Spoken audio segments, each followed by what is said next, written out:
Hello, and welcome to Monarch Housing Associates Online Survey User Guide Training for NJ Counts 2014, New Jersey's point-in-time count of the homeless. This session will provide guidance on how to input data from the 2014 point-in-time count paper survey into the online survey tool using SurveyMonkey. If you are looking for different information or materials about conducting the count, please contact your local point-in-time coordinator or visit Monarch's website for other helpful video topics and all the forms and guides needed for this year's count. If you need additional guidance for entering information from the paper survey into the online survey, please consult the NJ Counts 2014 Data Collection Guide. The online survey is explained in sections 8 and 9 on pages 14 through 17 of the Data Collection Guide. If you do not have a copy of this guide, you can contact your local PIT coordinators or access it on Monarch's website. If you are bypassing the NJ Counts paper survey by interviewing respondents and entering data directly into the online survey tool during the interview, please also see the Data Collection Guide or Monarch's Paper Survey User Guide training video for key definitions and survey methodology. This point-in-time count provides a statewide snapshot of the homeless households in our communities, where they find shelter, what factors contribute to making them homeless, and what services they need. However, the information gathered from interviews and paper surveys can only help local communities better understand how to end homelessness if all the gathered data is combined from the various count locations into one comprehensive database. Then a more full picture of the community develops, and data can be analyzed and put to use. To coordinate all of this data, NJ Counts 2014 is utilizing the online survey tool, SurveyMonkey, to allow communities to input data quickly and easily. The timeline for entering NJ Counts 2014 data into the online survey begins when Monarch Housing Associates releases the Practice Online Survey for communities to become familiar with this year's updated format in SurveyMonkey. The Practice Online Survey will be released on Monday, November 18, 2013, and be available for practice through Tuesday, January 21, 2014. Any data entered as part of the Practice Survey will not be counted as part of the 2014 point-in-time count. Only data entered into the live survey will be counted. The live survey link will be sent out to communities for the official point-in-time data entry on Wednesday, January 22, 2014, and will be open through Wednesday, February 5, 2014. Only non-HMIS participating sheltered programs that are certain participants will remain in their program on the night of January 28, 2014 should enter information into the live SurveyMonkey online tool prior to the date of the count. The date of the count, of course, is the overnight period from January 28 to January 29, 2014. All surveys completed during this overnight period must be entered and submitted in SurveyMonkey by no later than 5 p.m. on Wednesday, February 5, 2014. After this time, the online survey link will no longer be active and no more data will be accepted for the 2014 point-in-time count. There will be no exceptions to this deadline. Before entering data in the NJ Counts 2014 online survey, there are a few important things to remember. First, to access the survey online, click the link emailed to you by your local PIT coordinator for the survey. Be sure you are following the live link for the survey. If you have difficulty finding or accessing this link, contact your PIT coordinator. When you are ready to use the link to enter information into the online survey in SurveyMonkey, it is recommended that one person from each agency enter the data to reduce entry differences from person to person. If more than one person will be entering NJ Counts data online, it is suggested that they agree upon a uniform manner of data entry for the text fields.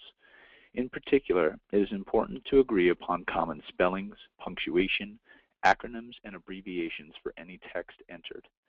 This will allow for better sorting and analysis of the data.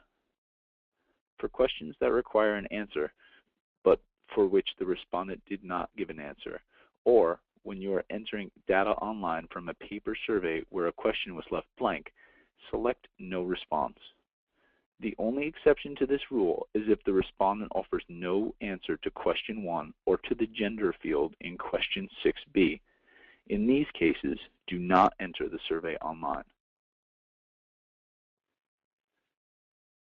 Note that every question with an asterisk next to its number must be answered in order to move on to the next page of the survey.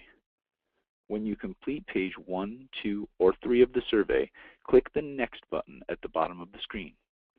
If you make an error in data entry while entering the survey, you may correct the data by changing the answer on the screen displayed or by clicking the previous button if the incorrect information is on a page you have completed already. If you go to the next page of the survey, this confirms that the data you have just entered has been uploaded to the database. If you do not see this screen, but instead are returned to the page you just completed, this means that a question requiring an answer has not been answered appropriately. The missing question will be marked in red. The system will automatically take you to the first required question on that page with missing information. Find any missing questions and complete them. Then click the Next button again. With these general guidelines established, we can now move on to completing the survey questions online. When you click the link to the live survey, you will be taken to page 1 of the 2014 point-in-time survey. Please enter the PIT code, county, agency, and program where the survey was conducted. Please be sure that the information is spelled consistently for all surveys entered online. Then, click Next. On page 2 of the online survey, for question 1, select only one option. If the answer is Other, click in the text box under Other and type in the answer given. If there is no response given to question 1, do not enter information from that survey. For question number 2, please enter the full name of the town, county, state, and agency or program, if applicable, into the text boxes. If no answer has been provided for this question, please enter None in the field for Town, because you will need to provide an answer for at least one of the items listed in order to move on to the next screen, as it is a required question. If no agency or program information is provided, or the household was not connected with a program or agency, please leave these fields blank. For question 3, still on page 2 of the online survey, please select only one option. If the household does not meet the HUD definition of literally homeless, select Not Applicable. If you are conducting interviews and entering data directly into the online survey with no paper survey, and you are unsure if the household meets this definition, see the Paper Survey User Guide training video or the NJ Counts 2014 Data Collection Guide for clarification on this important definition. If there is no response, select No Response. For question 4, still on page 2 of the online survey, please select only one option. If the household has been continuously homeless for more than 12 months or does not meet the HUD definition of homeless, click and choose NA for Not Applicable. If there is no response, select No Response. For question 5, the last on page 2 of the online survey, please again select only one option. If you are conducting an interview while entering information in the online survey, be sure the respondent understands that the question is asking whether he or she experienced 4 separate episodes of homelessness in the past 3 years, not just multiple consecutive nights on one occasion. If the respondent is not homeless, choose NA, and if there is no response, select No Response. After question 5, make sure all answers are filled in properly and click Next to move on to page 3 of the online survey. Now, on to page 3, beginning with question 6A. Click in the text box next to adults to type in the number of adults in the household who are 18 or older, and click in the text box next to children to enter the number of children who are 17 or younger. If there are no adults or no children in the household, enter 0 so that both fields will be filled in. There must be at least one adult or one child in the household, so at least the number 1 must be filled into either the adult or children field. For question 6b, use the drop-down table on the left to enter demographic information and check the boxes on the right to enter individual characteristics of household members. Note that the row numbers under demographic information correspond to row numbers under household characteristics. For instance, row number 1 should be reserved for the head of household, and information in row 1 for both demographic information and household characteristics should pertain to the head of household. The same pattern is true for each subsequent household member in each subsequent numbered row. The format of question 6b is such that the numbered rows don't perfectly align, so be sure that the information in each row matches the correct household member. Make sure the second household member's information is consistently entered in row 2, the third household member on line 3, etc.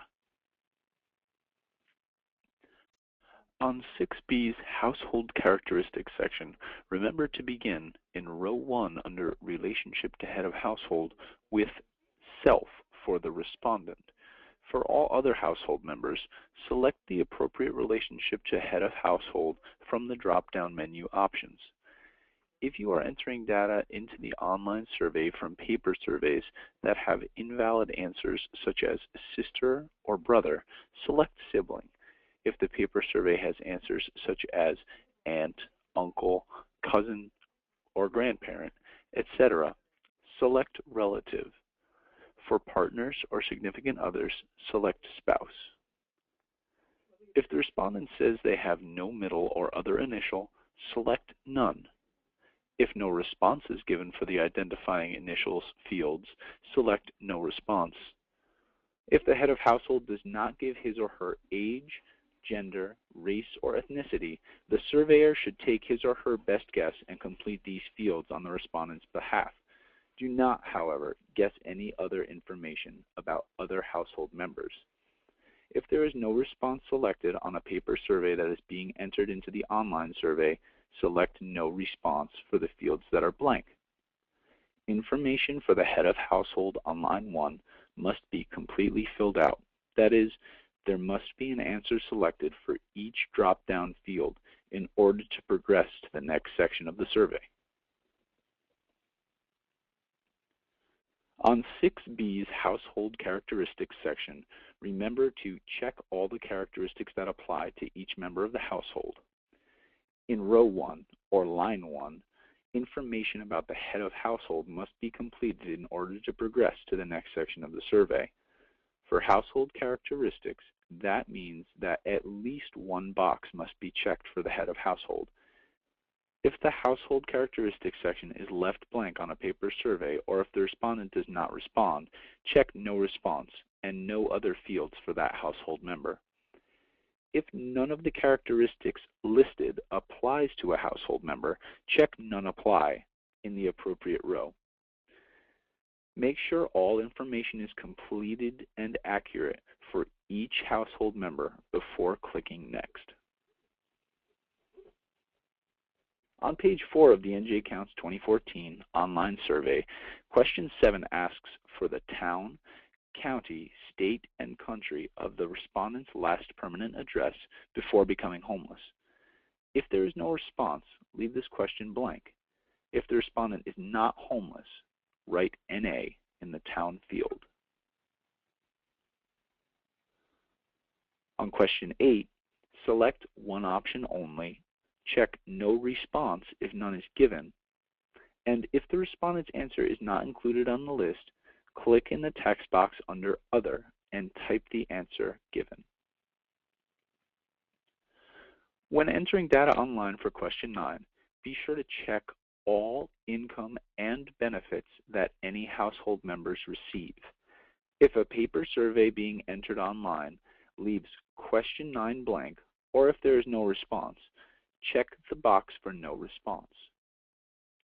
If the respondent states that he or she has no source of income, check no source of income. If he or she is receiving no government benefits, check receiving no government benefits. And if the respondent or a household member receives the type of income or benefit not listed, click in the other box and specify another answer. Enter only a numerical value in the answer field for question 10. Do not enter commas or periods. The monthly income reported should include the total of all household members who are 18 or older. If there is no response, leave this answer blank. For question 11, check all answers that apply. Check no response if none is given, and if the respondent's answer is not listed, click in the text box under Other and type the respondent's answer. For question 11, refer back to question 6b to find the respondent's age. If the respondent is less than 24 years old, ask if he or she would like to receive one additional service option. Ask if the respondent would like help in achieving reunification with his or her family. If he or she answers yes, meaning yes, this is a service that he or she would like to receive, enter reunification under Other. For question 12, check only one option, choose no response if the paper survey is blank or if there is no answer given during the respondent interview, and click in the Other box and specify another answer if the respondent's answer is not listed. To submit the information entered in the NJ Counts 2014 online survey, after you finish page 4 of the online survey and you are sure that the information entered is accurate and complete, click Done.